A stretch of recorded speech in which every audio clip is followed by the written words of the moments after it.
की ओर चतरा कोर्ट में कल घंटों हाई वोल्टेज ड्रामा चला। यहां एसपी ने सरप्राइज चेकिंग की, जिससे हड़कंप मचा रहा। यहां हथियारबंद 2 युवकों को कोर्ट से गिरफ्तार किया गया और आग की तरह ये खबर ऐसे फैली, जब सच्चाई सामने आई तो सभी ने राहत की सांस ली। दरअसल देवघर कोर्ट में कैदी की सरेआम हत्या के बाद एसपी की ओर से मॉक ड्रिल किया गया था और इसका मकसद कोर्ट की सुरक्षा व्यवस्था का जायजा लेना था। एसपी ने मॉक ड्रिल में शामिल जवानों और कोर्ट में तैनात अधिकारियों और जवानों को पुरस्कार देने की बात कही है।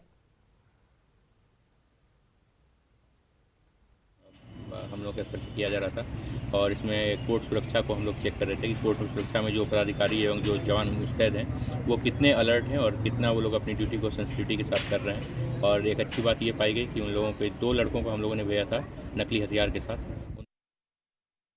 और देवघर एयरपोर्ट पूरी तरह बनकर तैयार है। जल्द ही यहां से उड़ान सेवा शुरू करने की सारी तैयारी अंतिम चरण में है। यहां 2 बार इंडिगो एयरलाइंस की ओर से सफल लैंडिंग कराई जा चुकी है और संभावना ये जाहिर की जा रही है कि 12 जुलाई के दिन खुद पीएम मोदी इस फ्लाइट सेवा का उद्घाटन करेंगे और ऐसी संभावना है कि देवघर एयरपोर्ट का उद्घाटन 12 जुलाई को प्रधानमंत्री नरेंद्र मोदी करेंगे, जिसके बाद उसी दिन कोलकाता के लिए पहली पैसेंजर फ्लाइट जाएगी। इंडिगो की इस पहली फ्लाइट के लिए 28 जून से ऑनलाइन प्रक्रिया शुरू हो जाएगी। ऑनलाइन फ्लाइट टिकट बुकिंग करने वाली ऐप में देवघर एयरपोर्ट को ऐड कर दिया गया है, जिसके बाद फ्लाइट की टिकट बुकिंग का ऑप्शन अब दिखने लगा है। हालांकि बुकिंग अभी शुरू तो नहीं हुई, इसके लिए 28 जून तक का इंतजार किया जा रहा है। देवघर एयरपोर्ट पूरी तरह से बनकर तैयार है। 2 बार इंडिगो का सफल लैंडिंग और टेक ऑफ भी कराया गया है। वहीं आपको अब बता दें कि 28 को संभावना है कि देवघर एयरपोर्ट के लिए जो है बुकिंग चालू कर दी जाएगी। एक्सिको के बुकिंग ऐप पर जो है देवघर एयरपोर्ट के लिए बुकिंग के लिए स्लॉट तो दिख रहे हैं। हालांकि ये 28 जून से शुरू होगा इसमें बुकिंग, लेकिन ये एक बड़ी खुशखबरी निकलकर सामने आ रही है, जिसमें संभावना जताई जा रही है कि 28 जून से आप जो है कोलकाता से देवघर के लिए फ्लाइट बुक कर सकते हैं। वहीं 12 जुलाई को संभावित है कि प्रधानमंत्री नरेंद्र मोदी देवघर पहुंचे और देवघर एयरपोर्ट का उद्घाटन भी करेंगे। तो आपको बताते चले कि देवघर एयरपोर्ट जो है पूरी तरह से बनकर तैयार है और जल्द ही यहां से उड़ानें भी शुरू कर दी जाएंगी, जिसको लेकर ये सारी प्रक्रिया चल रही है। और 28 जून जो बताया जा रहा है उस दिन पहली बुकिंग का डेट होगा, जो ऑनलाइन बुकिंग होगा और लोग जो है हवाई यात्रा का भी सफर कर देवघर पहुंच सकेंगे। मनीष दुबे, न्यूज़ 18। और राजधानी रांची में ड्रेनेज सिस्टम की व्यवस्था को लेकर झारखंड हाईकोर्ट ने रांची नगर निगम को फटकार लगाई। पूरा मामला रांची की घनी आबादी वाले मोहल्ले हीनू के शिवपुरी इलाके का है, जहां निचले इलाके में हर साल नाले का पानी घरों में घुसने की वजह से स्थानीय लोग बेहद परेशान हैं। मामला हाईकोर्ट तक पहुंचा, जिस पर कोर्ट ने कहा कि राजधानी में बिना प्लानिंग और रिसर्च के ही नालों का निर्माण किया जा रहा है, जिसका खामियाजा आम लोग भुगत रहे हैं। ग्राउंड जीरो से ज्यादा जानकारी दे रहे न्यूज़ 18 संवाददाता संजय कुमार सिन्हा। राजधानी रांची में ड्रेनेज सिस्टम का दर्द झारखंड हाईकोर्ट पहुंचा है और झारखंड हाईकोर्ट ने इसको लेकर रांची नगर निगम को फटकार लगाई है। हम इस समय मौजूद हैं राजधानी रांची के हीनू के शिवपुरी मोहल्ले में, जहां आप देख सकते हैं कि किस तरह से 2 घरों के बीच में नाला जो है बह रहा है। आप जानते हैं कि राजधानी रांची एक पहाड़ी जगह है और पहाड़ी जगह होने के कारण जो भौगोलिक स्थिति है, जो जमीन है ऊपर नीचे है और लोग यहाँ पर, लेकिन जो ड्रेनेज सिस्टम यहाँ बनाया गया है वो भौगोलिक स्थिति को ध्यान में नहीं रखा गया है। लिहाजा इसको लेकर शिवपुरी मोहल्ले के लोगों ने जो काफ़ी परेशान हैं, बरसात के दिनों में जो नाले का पानी घरों में घुसता है, हमारे साथ याचिका करता है। ये सर परेशानी क्या आ रही है?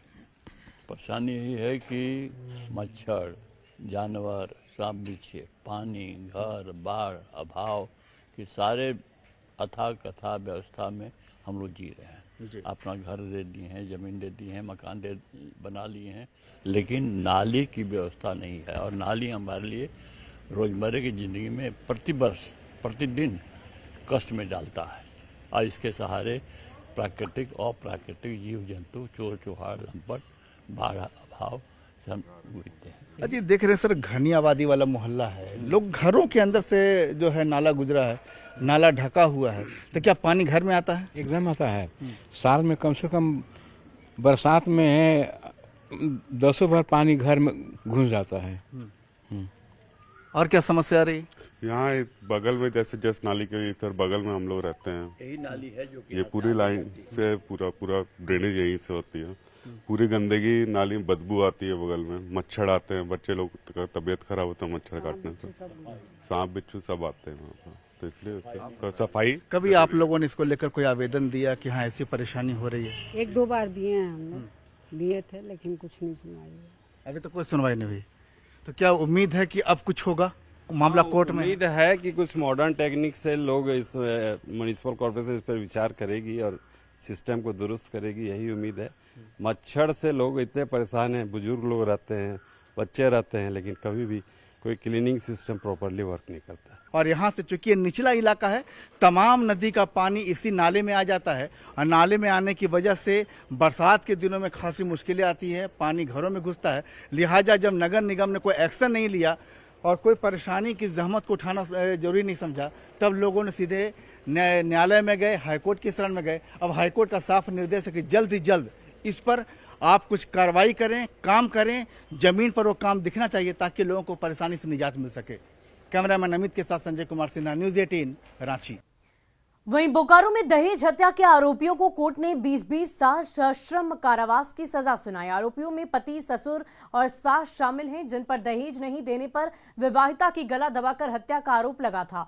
तोपचांची के केंदुआडीह की नूनी बाला की शादी 5 साल पहले आमटाड़ में हुई थी। दहेज में टीवी और बाइक नहीं देने पर गला दबाकर उसकी हत्या कर दी गई। मृतक के पिता ने तीनों के खिलाफ मामला दर्ज कराया था, जिस पर यह फैसला आया है। और 90,000 रुपये में शादी तय हुआ था, लेकिन मृतका के पिता 81,000 रुपया शादी के समय दिए थे, 9,000 रुपया वो नहीं दे पाए थे और इस बात को लेकर उसे टॉर्चर किया जाता था। साथ ही एक मोटरसाइकिल और एक टीवी की मांग की जाने लगी। क्योंकि मृतका के पिता बहुत ही गरीब थे, वे 9,000 रुपया बाद में दिए, लेकिन टीवी और मोटरसाइकिल की मांग को पूरा नहीं कर पाए। अंततः सारे अभियुक्तगण मिलकर 7/11/2017 को नूनी बाला देवी की गला दबाकर हत्या कर दी और उसी केस में आज दोषी पाते हुए तीनों अभियुक्तों को 20 साल सश्रम कारावास माननीय न्यायालय द्वारा दी गई।